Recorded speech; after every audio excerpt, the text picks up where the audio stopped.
ہر ایک کو سکھایا ہے. قرآن کا علم ہر ایک کے لیے ہے, عوام الناس کے لیے ہے, صرف اور صرف پاکستان کے لوگوں کے لیے یا مسلمانوں کے لیے نہیں ہے. یہ علم کس کے لیے ہے؟ سب کے لیے ہے. اور علامہ میں علامہ کی شرط بتا رہی ہے, بڑے اہتمام کے ساتھ یہ علم دیا ہے, بڑے لزوم کے ساتھ یہ علم دیا ہے, بڑی پرسیجن اور پرفیکشن کے ساتھ اللہ نے یہ علم دیا ہے.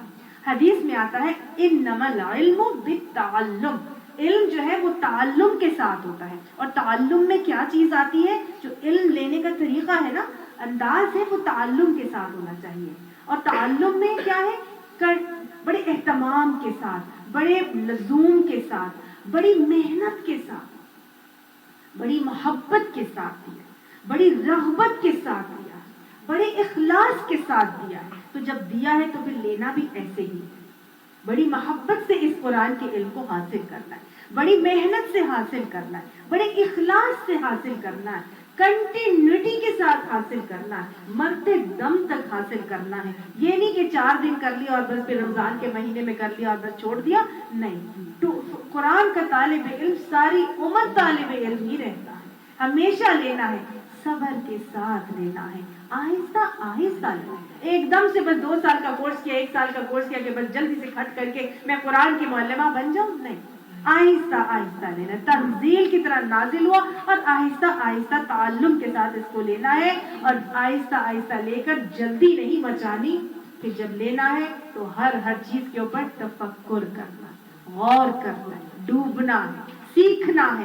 یہ قرآن مجھے کیا کہنا, میں کہاں پر سٹینڈ کرتی ہوں, میرا کیا رویہ ہے, مجھے اب کیا کرنا چاہیے. تو گویا ایسے جب علم حاصل ہوگا اس قرآن کا تو ساری مشکلات سے کوپ کرنا آسان ہو جائے گا انشاءاللہ. ٹھیک ہے نا. تو اللہ تعالیٰ نے کیا کیا؟ علامہ کا معاملہ کیا. اور کس کے ساتھ کیا؟ اس قرآن کے ساتھ کیا. قرآن بھی الرحمن کی طرح ہی ہے, ٹھیک ہے, فولان کے وزن پر ہے, زیادتی ایکسیسیولی ہونے والی چیز. تو قرآن کس کو کہتے ہیں؟ پڑھنا. قرآن کو قرآن کیوں کہا جاتا ہے؟ کیونکہ یہ بار بار, ویری گڈ, ایکسیسیولی پڑھے جانے والی کتاب ہے. ٹھیک ہے, قرآن ایکسیسیولی, کوئی دنیا کی کتاب اتنی زیادہ پڑھی جانے والی نہیں ہے جتنی یہ قرآن ہے. تو آپ اٹھا لیں, ہمارا تو حال یہ ہے کہ ہم یہ موبائل ہے جو ہر وقت اٹھا کے دیکھ رہے ہوتے ہیں اور چیک کر رہے ہوتے ہیں. ہمیں کیا بار بار اٹھا کے دیکھنا ہے؟ قرآن. یہ قرآن کا حق ہے کہ اس کو بار بار پڑھا جائے, ایکسیسیولی پڑھا جائے, جتنا زیادہ پڑھ سکتے ہیں اس طرح اس کو پڑھا جائے. اور ایسے پڑھنا کہ اس کے پڑھنے پر آپ کو اپنی آواز اپنے کانوں میں آئے. ٹھیک ہے, ایسے پڑھا جائے کہ آپ کو اپنی آواز اپنے کانوں میں آئے. تو رحمان نے اپنی جھلک دکھائی, اپنا تعارف دکھایا اور پھر بتایا کہ میں نے اس قرآن کا تم کو علم دیا ہے. اللہ کی رحمت کی پہلی مینیفیسٹیشن کیا ہے؟ کہ اس نے ہمیں یہ قرآن کا علم سکھایا. تو جب اللہ کی رحمت کی پہلی مینیفیسٹیشن یہ قرآن ہے تو پھر میرا اور آپ کا سب سے پہلا عمل پرائیورٹی پہ کیا ہونا چاہیے؟ اس قرآن کے ساتھ تعلق, اس قرآن کے علم کو حاصل کرنا. That should be our priority. جب اللہ کی پہلی مینیفیسٹیشن کی جھلک ہمیں نظر آ رہی ہے, رحمت کی جھلک, یہ قرآن کا علم ہے, تو پھر ہمیں بھی اس کا حق ادا کرتے ہوئے ہماری پہلی پرائیورٹی بھی قرآن کا علم حاصل کرنا ہونا چاہیے. خلق الانسان, خلقہ یہ بھی پھر ایک ورب ہے, بنایا, تخلیق کیا. اللہ سبحانہ تعالیٰ نے تخلیق کیا, کوئی چیز تخلیق کی ہے. بھائی ہم دنیا میں کوئی چیز ایجاد کرتے ہیں, تخلیق کرتے ہیں, تو ہم پہلے کیا کرتے ہیں؟ ہم اس کی ایک تھیوری بناتے ہیں, ہم اس کا ایک مینول بناتے ہیں, ہم اس کا ایک پورا کا پورا ایجنڈا, پلان تیار کرتے ہیں. اور جب اس پلان کے مطابق ہر چیز سیٹ ہم کر لیتے ہیں پھر ہم اس گیجٹ کو بناتے ہیں. ایسے ہی کرتے ہیں نا. تو اللہ سبحانہ تعالیٰ نے انسان کو بنانے سے پہلے اس کا مینول, اس کا گائیڈ, اس کا جو پورا اس کا جو ہدایت نامہ تھا, جو اس کو کیسے چلانا ہے, کیسے لے کر چلنا ہے, اللہ سبحانہ تعالیٰ نے اس پورے کے پوری تھیوری کے حوالے سے اس کو ایک مینول کے طور پر اس قرآن کو نازل کر دیا. ٹھیک ہے. اللہ تعالیٰ فرماتا ہے, امام راضی نے کہا کہ انسان اپنی انسانیت کے کلائمیکس پر تب آتا ہے جب وہ اپنے آپ کو قرآن سے جوڑ لیتا ہے, ورنہ وہ جانور ہی رہتا ہے. انسان اپنی کلائمیکس پہ کب آتا ہے؟ اللہ نے احسن تقویم بنایا تھا انسان کو, لقد خلقناکم فی احسن تقویم, تمہیں بہترین ساخت پر بنایا. اللہ نے مجھے اور آپ کو اشرف المخلوقات بنا دیا, اور پھر اللہ تعالیٰ نے ہمارے لیے یہ قرآن بنا کے ہمیں سکھا دیا کہ ہم نے اپنی خواہشات کو کنٹرول کیسے کر کے چلنا ہے. اللہ نے ہمیں جب یہ ساری چیزیں سکھائی اس قرآن کے اندر, تو جو لوگ اس قرآن کے ساتھ جڑ جاتے ہیں نا, ان کو ہر نعمت کی قدر ہو جاتی ہے. جب آپ قرآن کے ساتھ جڑ جاتے ہیں نا, تو ہمیں ہر نعمت کی قدر ہوتی ہے. بالکل ایسے کہ جیسے ہم روزہ رکھتے ہیں تو ہمارے لیے ویسے تو عام دنوں میں پانی کی کوئی ویلیو نہیں ہوتی, لیکن روزہ دار کے لیے پانی کی کتنی قدر ہوتی ہے. ایک چھوٹی سی چیز ہے نا پانی. بالکل اسی طرح جب قرآن کے ساتھ ہم جڑتے ہیں تو ہمیں ہر نعمت کو ویلیو کرنا آ جاتا ہے. چھوٹی چھوٹی نعمت کو بھی ہم ویلیو کرتے ہیں, اور جب ہم چھوٹی چھوٹی نعمت کو ویلیو کر کے چلتے ہیں نا, تو پھر کیا ہوتا ہے, ہم اپنے اس مقصد کو پا لیتے ہیں کہ جس کے لیے اللہ نے مجھے اور آپ کو دنیا میں بھیجا ہے. ہمیں اپنی خواہشات کو کنٹرول کرنا آتا ہے, ہمیں اس مقصد کو واضح کرنا آتا ہے کہ اچھا یہ نہیں کرنا, یہ کرنا ہے. اور یہ کیسے ہوتا ہے؟ جب ہم اپنے مینول کے ساتھ جڑتے ہیں, جب ہم اپنے قرآن کے ساتھ جڑتے ہیں, جب ہم قرآن کو پڑھتے ہیں. اب اللہ نے اس قرآن کو بنانے کے بعد کیا کیا, بنانے سے پہلے انسان کو بنانے سے پہلے کیا کیا, ایک قرآن بنا دیا اور کہہ دیا کہ بھائی اب اس انسان نے اس قرآن کے مطابق اپنے آپ کو لے کے چلنا ہے. اللہ تعالیٰ فرماتا ہے خلق الانسان, میں نے انسان بنایا. اللہ نے انسان بنایا. انسان کیسا ہوتا ہے؟ انسان بیسیکلی ایک اللہ کی وہ تخلیق ہے جس کا مادہ آپ کو میں بتا دوں, جیسے رحمان کا مادہ ہم نے پڑھا, اس طرح انسان کا بھی مادہ ہے. روٹ ورڈ کیا ہے؟ حمزہ نون سین, یا نہیں, نون سین یا, نون سین یا نسیان سے نکلا, اور حمزہ نون سین انس سے نکلا. ٹھیک ہے. انسان میں دو مادے ہیں, انس اور نسیان. نسیان کی وجہ سے وہ بھول جاتا ہے, وہ ہر چیز بھول جاتا ہے. تبھی تو اللہ تعالیٰ نے ہر چیز کو بار بار یاد دہانی کروائی نا. نماز ہے تو بار بار پڑھنی ہے, سورہ فاتحہ اس میں بار بار پڑھنی ہے, رکعات بار بار پڑھنی ہے, کیونکہ تم بھول جاتے ہیں. آپ دیکھیں ہر جگہ پر ہم حج کے موقع پر بھی جاتے ہیں تو ادھر بھی دعا کرو, ادھر بھی دعا کرو, ادھر بھی دعا کرو, ادھر بھی دعا کرو. ہر جگہ دعا کر کر کر کر کے بھی وہ آخری وہ 5ویں 6ٹھی جگہ پہ یاد آیا, بھائی فلاں دعا تو میں نے ابھی تک کی نہیں تھی, یہ بھی کر لوں. ایسا ہوتا ہے نا. تو انسان نسیان سے نا بھول جاتا ہے. اللہ تعالیٰ نے بار بار یاد دہانی کے لیے اس کو کیا کہا کہ تم کیا کرو, بھول جاؤ گے. تم اللہ سے وعدہ کر کے آئے ہو کہ الستُ بربکم, تم سب نے کہا تھا بلا شہدنا, لیکن پھر بھول جاؤ. وہ عدو مبین بیٹھا ہے جو تمہیں بھلاتا رہے گا. لیکن یہ ذکر, یہ نصیحت دے کر اللہ نے مجھے اور آپ کو سکھا دیا کہ تمہیں بھولنے کی بیماری موجود ہے, لہٰذا اس ذکر نصیحت کے ساتھ جڑے رہنا کہ تمہیں بار بار یاد دہانی کراتے جائے. ٹھیک ہے نا. انسان کی فطرت ہے نا, انسان اپنی فطرت پر کیا کرتا ہے, بالکل ویسے جیسے باقی مخلوقات کی فطرت ہوتی ہے. ہر مخلوق کی فطرت ہے, وہ ایک اللہ نے جو مخلوق دنیا میں بنائی ہے نا, ایک مخلوق دوسری مخلوق کو فائدہ دیتی ہے. کبھی ایسا نہیں ہوا کہ ایک مخلوق صرف اپنا ہی سوچتی رہی. یہ صرف انسان ہے جو صرف اپنی ذات پہ آ جاتا ہے, می اینڈ مائی فیملی والا کلچر, میں اور بس میں, اور وہ جو بس میں اور میں اپنے آپ کو محبت کرتا ہے اور اپنے لیے ہی سب کچھ کرتا ہے. لیکن انسان کی فطرت وہی ہے جو اللہ نے باقی مخلوقات کی فطرت بنائی. ہر مخلوق دوسری مخلوق کو فائدہ دے. آپ نوٹ کیجئے, سوچئے گا, ہر مخلوق اپنی فطرت پر ہے اور وہ فطرت کے مطابق عمل کر رہی ہے اور وہ دوسری مخلوق کو فائدہ دے رہی ہے. ہم بارہا پڑھ چکے ہیں, سورج ہے کتنے فائدے پہنچا رہے ہیں, چاند ہے کتنے فائدے پہنچا رہے ہیں, ستارے کتنے فائدے پہنچا رہے ہیں, شہد کی مکھی کتنے فائدے پہنچا رہی ہے, یہ جو حشرات الارض ہے وہ کتنے فائدے پہنچا رہے ہیں, وہ کاکروچ, وہ بلی, وہ مچھر, وہ کتنی چیزیں ہیں جو میں نے آپ کو بتایا تھا, سب کے سب فائدے پہنچا رہے ہیں. اور وہ سوچ کے نہیں پہنچا رہی ہے, ان کی فطرت ہے. انسان جب قرآن سے جڑتا ہے تو اپنی فطرت پر آتا ہے, اور اگر وہ قرآن کو چھوڑ دیتا ہے تو اپنی فطرت کو بھول جاتا ہے. وہ صرف اور صرف اپنا آپ سوچنے لگ جاتا ہے، اپنی فطرت کو بھول جاتا ہے۔ اسی لیے اللہ تعالیٰ نے قرآن دیا تاکہ بار بار اس کو پڑھو اور اپنی فطرت کے اوپر آؤ۔ جب انسان اپنی فطرت پر آتا ہے تو دوسروں کے لیے پھر وہ مفید ہو جاتا ہے، پھر وہ اپنا نہیں سوچتا، پھر وہ اللہ کی باقی مخلوق کے لیے مفید ہوتا ہے۔ مجھے اور آپ کو سوچنا ہے کہ ہم اپنی فطرت پر کتنا ہیں، ہم دوسری مخلوق کے لیے کتنا مفید ہیں۔ صرف ہم اپنا ہی تو نہیں سوچ رہے، ہم باقی مخلوقات کو بھی فائدہ پہنچا رہے ہیں اپنی ذات سے۔ اسی لیے تو دین صرف حقوق اللہ کا نام نہیں ہے، حقوق اللہ کے ساتھ حقوق العباد کا نام ہے۔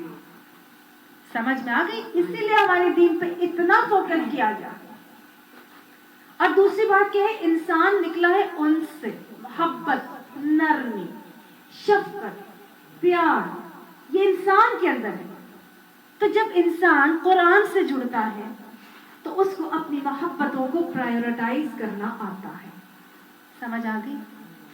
جب تک آپ قرآن سے نہیں جڑیں گے، آپ اپنی منمانی سے اپنے عشق بھی کریں گے، آپ فلاں چیز میں بھی انوالو ہوں گے، فلاں چیز کو بھی پیار کریں گے، اولاد کی محبت میں اتنا انوالو ہو جائیں گے کہ بس اسی کو کل سمجھ کے اسی پہ توکل کر کے بیٹھ جائیں گے۔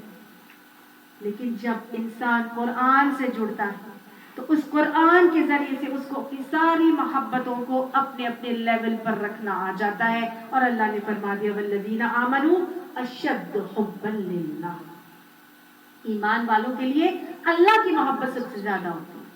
ٹھیک؟ تو انسان جب قرآن سے جڑے گا تو اس کے اندر نرمی، محبت کے انداز کو اس کو پرائیورٹائز کرنا آتا ہے۔ اور پھر خلق الانسان کا ایک اور اینگل وہ یہ ہے کہ اللہ نے انسان کے اندر بلڈ ان بہت سی کوالٹیز دی ہیں، بہت صلاحیتیں ہیں۔ ہر ایک انسان کے اندر صلاحیتیں موجود ہیں، وہ بائی برتھ ان صلاحیتوں کے ساتھ پیدا ہوتا ہے۔ ہم براٹ اپ نہیں کرتے ایک چیز کو، ہم پالش کرتے ہیں، ہم ان صلاحیتوں کو پالش کرتے ہیں، علم سے، انوائرمنٹ سے، تعلیم سے، پیار سے، اس کے ساتھ مختلف چیزوں کے ساتھ اس کو انرچ کرتے ہیں، اسباب، ذرائع، وسائل اس کو پرووائڈ کر کے ان صلاحیتوں کو ہم پالش کرتے ہیں۔ ٹھیک ہے؟ کسی میں کوئی سی صلاحیت ہے، کسی میں کوئی سی صلاحیت ہے، ہر کوئی ایک جیسی ان بورن کوالٹی کے ساتھ پیدا نہیں ہوا، سب مانتے ہیں نا اس بات کو۔ اسی لیے تو نبی اکرم صلی اللہ علیہ وآلہ وسلم نے جنت میں جانے والے ہمیں اعمال ڈفرینٹ بتائے۔ کسی کے لیے کوئی آسان ہے، کسی کے لیے کوئی آسان ہے، کسی کے لیے کوئی آسان، کوئی شوہر کی فرما برداری، کوئی والدین کی فرما برداری، کوئی جہاد پہ لگ جاتا ہے۔ تو اللہ سبحانہ تعالیٰ ہمیں آہستہ آہستہ سکھاتے ہیں کہ اپنی ان صلاحیتوں کو، جو ان بورن تمہارے اندر صلاحیتیں، ان کو پالش کرو اور جنت حاصل کرنے کے راستے آسان کرو۔ تو گویا اللہ سبحانہ تعالیٰ اس قرآن کے ذریعے سے ہمارے لیے یہ سارے معاملات، ہماری فطری صلاحیتیں جو ہمارے اندر موجود ہیں، وہ ہم ان کو قرآن سے سیکھتے ہیں، ان پر اپنے آپ کو پالش کرتے ہیں، اور اس کے ذریعے سے ہم اللہ کے قرب کو حاصل کرتے ہیں۔ علمہ البیان، اللہ سبحانہ تعالیٰ نے بیان کرنے کا علم بھی دیا۔ آخری آیت یہیں تک آج ہم کریں گے انشاءاللہ۔ ان 4 آیات کے اندر بے پناہ چیزیں اللہ نے مجھے اور آپ کو سکھائی ہیں۔ علمہ، اللہ نے اس کو سکھایا۔ کیا سکھایا؟ علمہ ہم کر چکے ہیں، بیان، اس کو بیان کرنا سکھایا۔ دیکھیں، کلام علیحدہ ہوتا ہے، بیان علیحدہ ہوتا ہے۔ کلام مطلب باتیں کرنا، بولنا۔ کلام کا مطلب کیا ہوتا ہے؟ بولنا۔ بولتا تو ہر کوئی ہے، بلی بھی بولتی ہے، کتا بھی بولتا ہے، کوا بھی بولتا ہے، وہ کائیں کائیں کرتا ہے، وہ بھو بھو کرتا ہے، وہ میاؤں میاؤں کرتی ہے، وہ میں کرتی ہے بکری، وہ بھی تو کلام ہے ان کا۔ لیکن اللہ نے ہمیں کلام سے زیادہ کیا سکھایا؟ بیان۔ بیان گویا کلام سے مختلف ہوتا ہے۔ بیان روٹ ورڈ کیا ہے؟ بیانن، بین، واضح۔ گویا ایسے بات کی جائے کہ ہر چیز واضح ہو جائے، ہر حرف واضح ہو جائے۔ ہم تجوید پڑھ رہے ہیں نا، اس میں کیسے پڑھا جاتا ہے؟ ہر حرف واضح ہو جائے، معلوم ہو۔ یہ ہوتی ہے بیان کی صلاحیت، یہ ہوتی ہے بیان کی کوالٹی کہ ہر چیز بین، واضح ہو جائے، کلیئر کٹ ہو جائے،